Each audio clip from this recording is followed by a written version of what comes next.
কাশীতে মায়ের অবস্থানকালে কয়েকজন মহিলা একদিন এসে দেখেন মা রাধু, ভূদেব প্রভৃতি ভাইপো ভাইঝিকে নিয়ে খুব ব্যস্ত। এর মধ্যে গোলাপ মাকে নিজের পরিধেয় বস্ত্রের ছিন্ন অংশটি সেলাই করে দিতে বলছেন। আগন্তুক মহিলারা ভাবলেন, এ কাকে তারা দেখতে এসেছেন? ইনিও তো তাদের মতো ঘোরতর সংসারী। এখানেও সেই চিরপরিচিত ঘরকন্নার সেই সংসার লীলারই পুনরাবৃত্তি চলছে।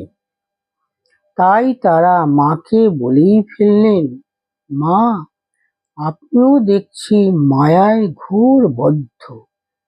অস্ফুট স্বরে মা উত্তর দিলেন, কি করব মা, নিজেই মায়া।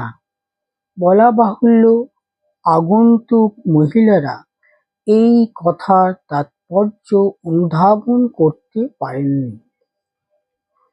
আর তাদেরই বা দোষ কি, যার অনির্বচনীয় মায়ায় মুগ্ধ বিশ্ব ব্রহ্মাণ্ডের সকল জীব, সেই মহামায়া স্বয়ং সশরীরে এসো যদি নিজেকে আড়াল করে রাখেন, কার সাধ্য তাকে চেনে? এই খেলা এবং খেলানোতেই যে তার আনন্দ, অত সহজেই যদি তিনি ধরা দিয়ে ফেলেন, তাহলে খেলা জমবে কেমন করে?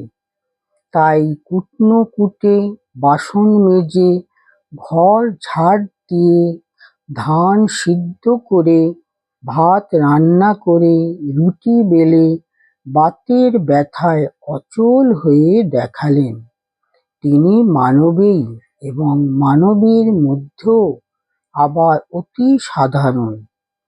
কাশীতে মাকে যে প্রশ্নটি ওই মহিলারা করলেন, সেরকম প্রশ্নের সম্মুখীন তাকে বহুবার হতে হয়েছে। যেমন একজন ভক্তই একদিন মাকে মুখের ওপর বলে দিলেন, মা, আপনার কেন এত আসক্তি? রাত দিন রাধি রাধি করছেন ঘোর সংসারীর মতো। এত আসক্তি, এগুলি কি ভালো? সাধারণত এই রকম প্রশ্ন শুনতে অভ্যস্ত মা বিনম্রভাবে বলতেন, আমরা মেয়ে মানুষ, আমরা এই রকমই।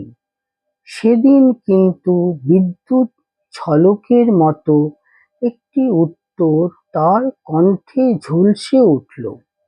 উত্তেজিত কণ্ঠে বললেন, তুমি এরকম কোথায় পাবে? আমার মতো একটি বের করো দেখি। কি জানো, যারা পরমার্থ খুব চিন্তা করে, তাদের মন খুব সূক্ষ্ম, শুদ্ধ হয়ে যায়। সেই মন যা ধরে সেটাকে খুব আঁকড়ে ধরে, তাই আসক্তির মতো মনে হয়। বিদ্যুৎ যখন চমকায় তখন শাঁসতেই লাগে, খড়খড়িতে লাগে না। বিভিন্ন সময়ে দেবী ভাবের প্রেরণায় তাকে বলতে শোনা গিয়েছে, লোকে আমাকে ভগবতী বলে। আমিও ভাবি, সত্যিই বা তাই হব, নইলে আমার জীবনে অদ্ভুত অদ্ভুত যা সব হয়েছে, এ শরীর দেব শরীর যেন। ভগবান না হলে কি মানুষ এত সহ্য করতে পারে? আমি সেই চিরপুরাতন আদ্যাশক্তি জগন্মাতা, জগৎকে কৃপা করতে আবির্ভূত হয়েছি, যুগে যুগে এসেছি, আবার আসব। দেবী ভাবের প্রেরণায় সীমা ব্যাধিগ্রস্তের ব্যাধি নিরাময় করে দিয়েছেন, মৃত্যুপথযাত্রীকে সুস্থ করে দিয়েছেন, অথচ বাহ্য দৃষ্টিতে তার সবচেয়ে স্নেহের পাত্রী রাধুকে সুস্থ করার জন্য তিনি আবার সাধারণ গ্রামের মেয়েদের মতো মাদুলি, তাবিজ ও তথাকথিত দৈব চিকিৎসার আশ্রয় নিয়েছেন। যে যা বলেছে মা রাধুর নিরাময়ের জন্য তাই করেছেন। একবার একজন বললেন, রাধুকে এক চণ্ডাল তান্ত্রিককে দেখালে হয়। অমনি মায়ের নির্দেশে তাকে আনানো হলো। তান্ত্রিক এলে মা গলবস্ত্র হয়ে তাকে প্রণাম করলেন এবং সজল নয়নে রাধুর অবস্থা এমনভাবে বর্ণনা করলেন যে যেন তিনি খুবই বিপদগ্রস্ত এবং অসহায়। তান্ত্রিকই এখন একমাত্র রক্ষাকর্তা। বলা বাহুল্য, কিছুতেই কোনো কাজ হয়নি। রাধুর অসুস্থতা বেড়েই চলেছিল। জনৈক ভক্ত মাকে প্রশ্ন করেন, ঠাকুরকে ও তোমাকে যে ভোগ দিই তা কি ঠাকুর পান? তুমি কি তাও পাও? মা বললেন, হ্যাঁ। ভক্তটি এবার প্রশ্ন করলেন, বুঝবো কি করে? মা বললেন, কেন গীতায় পড়ো নাই? ফল, পুষ্প, জল, ভগবানকে ভক্তি করে যা দেওয়া হয় তা তিনি পান। মায়ের এই উত্তরে ভক্ত বিস্ময়ে বিমূঢ় হয়ে বললেন, তবে কি তুমি ভগবান? মা উত্তর দিলেন না, শুধু হাসলেন। সে হাসির রহস্য ভক্তটি সম্ভবত বুঝতে পারেননি। তিনি বিশ্ব চরাচরের নিয়ন্ত্রী। তাকে এরকম সাধারণের চেয়েও সাধারণ রূপে দেখলে আমরা কি করে বুঝব তার স্বরূপ? একবার এক ভক্ত মহিলা মাকে জিজ্ঞাসা করেছিলেন, মা, আপনি যে ভগবতী তা আমরা বুঝতে পারি না কেন? মা বললেন, সকলেই কি চিনতে পারে মা? ঘাটে একখানা হিরে পড়েছিল।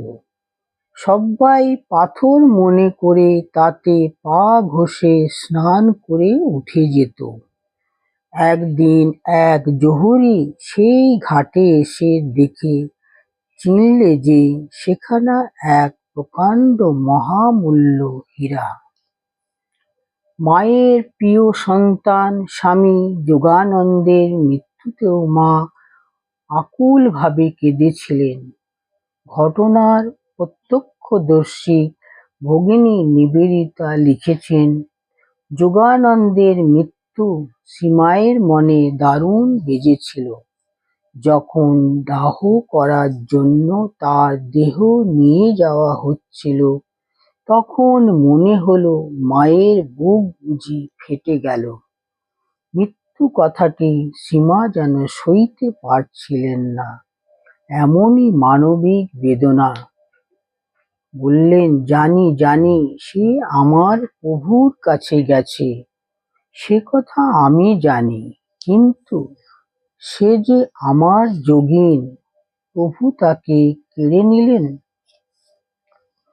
বাস্তবিক এই আলো আঁধারের মধ্যে তিনি নিজেকে জগতের সামনে রেখেছিলেন।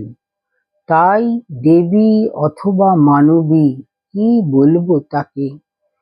তিনি যে মানবী নন, দেবী, তা তো তার আচরণে, কথায় এবং তার সম্পর্কে শ্রীরামকৃষ্ণ, স্বামী বিবেকানন্দ প্রমুখের উক্তি ও আচরণে আমরা জেনেছি।